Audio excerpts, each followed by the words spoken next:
Je vois pas de cause dans laquelle je pourrais m'engager. Ah non, si, c'est faux. Je me suis engagé dans une cause, c'était pour aider le SAMU social.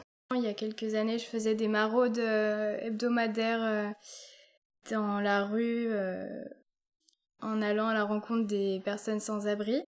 Donner un café à boire, parler avec les clochards et les aider en quelque sorte. Ce qui me causait vraiment du tort, c'était l'idée que j'avais de ces gens-là.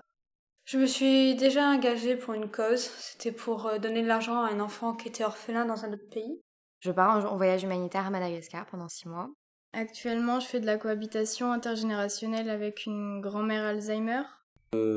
Avec ma mère, le week-end, des fois, on trie mes anciens vêtements et tout ça.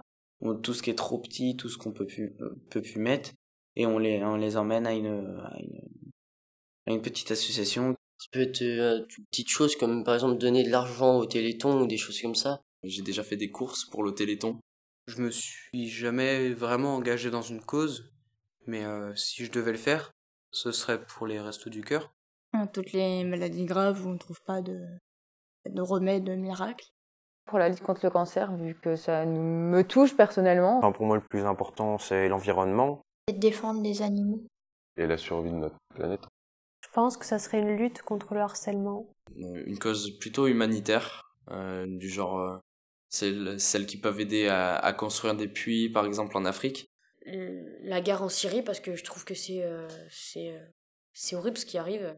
Et si je devais m'engager pour quelque chose, c'est vraiment celle pour laquelle je m'engagerais. Oui, contre la guerre.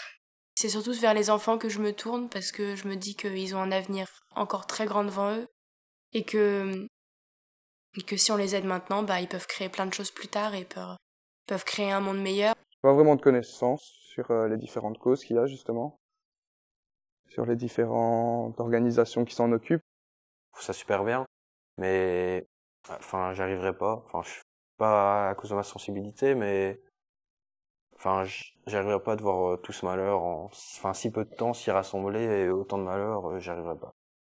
En fait, moi, j'ai toujours voulu que tout le monde soit égaux et qu'on ait tous la même vie, sauf que techniquement, c'est impossible.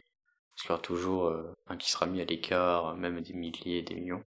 Quand on voit les gens qui vivent de rien et des gens qui vivent avec tout, même s'ils en ont pas besoin, c'est un monde inégalitaire quand même assez ouf, quoi. On s'en rend pas compte, mais c'est de malade, quoi. Les gens, ils ont un compte bancaire juste énorme, et des gens, ils ont rien, quoi. Ils ont vraiment, mais rien, quoi. L'idée, c'est de faire changer un peu les choses. Alors, à mon échelle, mais ça sert à rien de dire que si une personne sur 100 fait ça, on verra pas la différence, mais la différence, elle est quand même, donc, je pense qu'il faut agir, parce que si on se dit ça, plus personne fait rien. Il faut pas rester les bras croisés. Je pense que les causes ne devraient même pas exister, qu'on n'a pas besoin d'une association pour se bouger les fesses exactement. Peu importe la cause, que ce soit l'environnement, que ce soit la pauvreté, que ce soit une cause triste, dans tous les cas, je pense qu'il faut agir. Faudrait le faire, quoi, parce que c'est quand même quelque chose d'important. Même si c'est quelque chose de petit, tant que c'est utile, faut essayer de le faire. Parce que même une petite chose, au final, ça peut faire une grande chose.